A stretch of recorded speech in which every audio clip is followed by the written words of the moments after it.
Good day and welcome to Playing for Keeps, the business of sports. I am your host, the voice Milt Thompson, and we're going to redeliver to you the brand that has become accustomed with the world as it intersects with sports and sports business. We're going to do that through radio and television, as well as through social media, as well as on the web, over the internet. You'll be able to participate with us as well as we talk about the most interesting stories in sports that really make the sports industry run. We'll talk about the economics of sports. We'll talk about racism in sports. We'll talk about the franchise movement. We'll talk about player free agency. We'll talk about the collective bargaining agreements. You name it, anything that helps behind the scenes run the industry that you love so much, we're going to get it for you. And we'll do that in conversation form with some of the most informed sports business professionals that we know.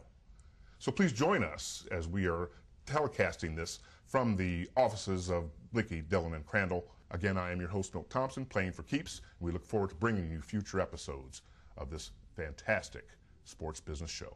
And we're doing that today in the very fashion with Anthony Schoettle, our good friend, who is the sports writer over at the Indianapolis Business Journal, and www what? IBJ/The Score. That's the Score, and you can catch all of the sports business news from Anthony and his celebrated website, as well as his celebrated writing on the various topics that impact the world of sports and sports business. We're going to jump out of the chute because of some contemporary issues that are really impacting the world of business. There's been a lot of activity around the city of Indianapolis, as around the United States, because we do have an NFL franchise, and we are the host of the Super Bowl, hopefully. There have been all kinds of imaginations and rumblings about why there has been this player union, decertified union strike. Tell me, what are your impressions generally, and what are the likelihood? Are you pessimistic, optimistic that they're going to get a deal done to save the season? Well, my impressions, Milt, trace themselves all the way back to 2008 when I covered the NFL owners meeting and Indianapolis bid on the 2012 Super Bowl. Almost as a side note of those meetings, the owners voted to opt out of the current collective bargaining agreement. And I was fortunate enough to be one of about 10 reporters who was in on a conference call with then NFLPA Executive Director Gene Upshaw. And you could tell by the tenor of his voice and his demeanor the seriousness of this issue on the players' part. And they considered this an affront to them and a betrayal. And at that moment, I really felt in my heart of hearts that the 2012 Super Bowl could be in jeopardy. When I questioned the local organizing committee in Atlanta to do the bidding on it, they felt that it was a side note and there was plenty of time and that this would get worked out. But as it turns out, the clock has ticked. And I really believe that there are a number of owners, Carolina's Jerry Richardson's, Dallas's Jerry Jones, who really had it set to break the union.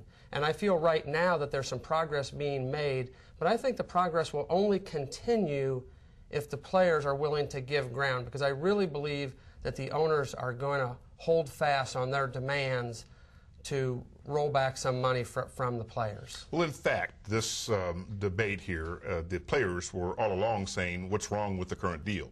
Everybody's making money. Players are making money. Owners are making money. There's no team that are losing monies, notwithstanding some distrust about how open the books really are relative to individual franchises instead of league-wide. But there's been kind of a trend towards them thinking that we've got to change this business model because it's really not working for we large market owners. And the small market owners are saying it's the only way that allows us to win Super Bowls, a la Green Bay and Indianapolis in terms of being small markets. Is this more of an owner versus owner battle than it is an owner versus player battle? Yeah, I think there are two really almost separate battles going on, and that's the players and owners, and then the owners versus each other. And Jerry Jones really is the ringleader in that, and trying to keep as much money as they can. The way that the NFL works now is they share revenue from TV deals, they share revenue from merchandising, and they have a kind of a complicated split on ticket revenue, but that is also split. What the teams get to keep is the money from suites, luxury seats, concessions, all the sales that they drive in-house, local radio deals. And so the smaller market teams, the Indianapolises of the world, the Green Bays of the world, they want that pie to grow.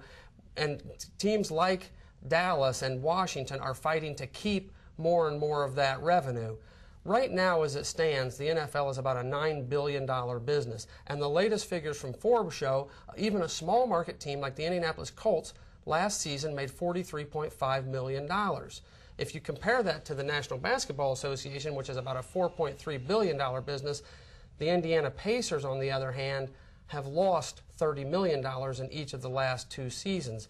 So you have this debate whether the pie is too big to jeopardize that, or if the pie is so big that it's worth fighting over. And I tend to believe that it is so big that it is definitely worth fighting over. And quite frankly, I would be surprised if you saw a full 16-game season this year. I think the players are ready to compromise. I think the owners realize that the players are ready to compromise, and they're willing to push even further, and I think that's where you're going to have a problem. I expect at least one more major fallout.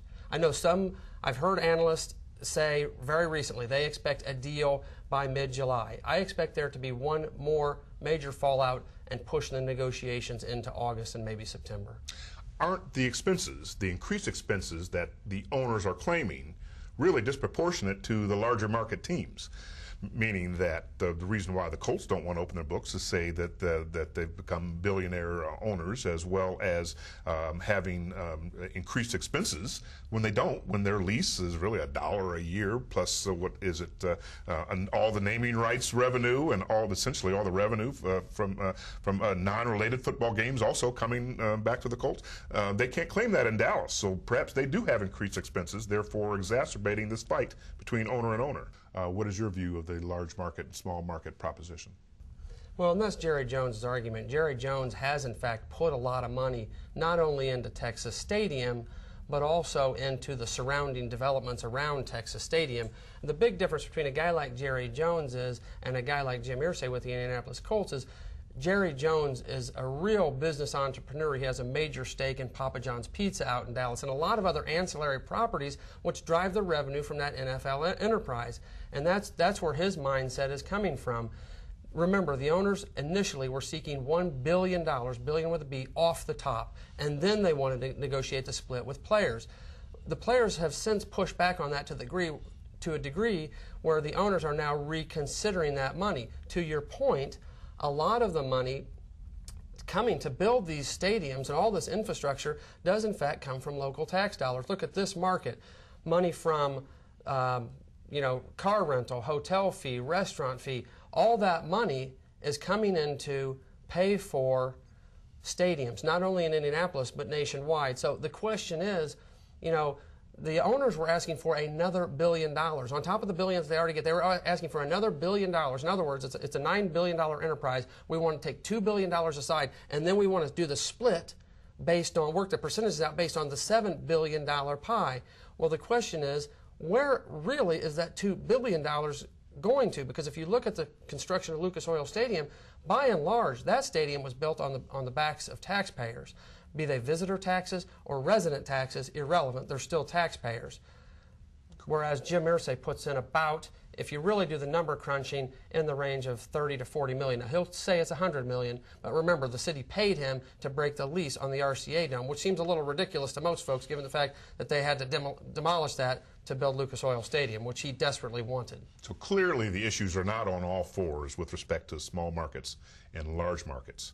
There are two first-time negotiators in this process, by the way, which they're going to rest their legacies upon. First time as in union head Marie Smith, as well as in Roger Goodell of the NFL. And they are most certainly don't want to lose their first go-around, or even perceived as being doing that as been in their legacy. We're going to talk about that, as well as contrasting the NFL's lockout currently about the impending lockout in the NBA. We're going to do that right after we take this short break right here on Playing for Keeps.